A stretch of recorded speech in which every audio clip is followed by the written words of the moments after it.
আগামী মাসে দ্বিপাক্ষিক সিরিজের জন্য বাংলাদেশকে আতিথ্য দেবে আফগানিস্তান। তবে সিরিজটি রশিদদের দেশে নয়, হবে ভারতে। নিরাপত্তা ইস্যু ও আন্তর্জাতিক মানের সুবিধা না থাকায় নিজ দেশে সিরিজ আয়োজন করতে পারছে না আফগানিস্তান ক্রিকেট বোর্ড। দীর্ঘ বিরতির পর আবারও ভারতের মাটিতে সিরিজ আয়োজন করছে আফগানিস্তান। 2020 সালের মার্চের পর এবারই প্রথম আফগানিস্তান তাদের কোনো হোম সিরিজ আয়োজন করতে যাচ্ছে রোহিতদের দেশে।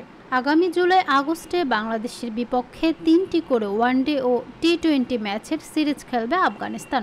সূচি অনুযায়ী 25, 27, 30 জুলাই 3 ওয়ানডের আর 2, 4 ও 6 আগস্ট 3 টি-20 খেলবে দুই দল।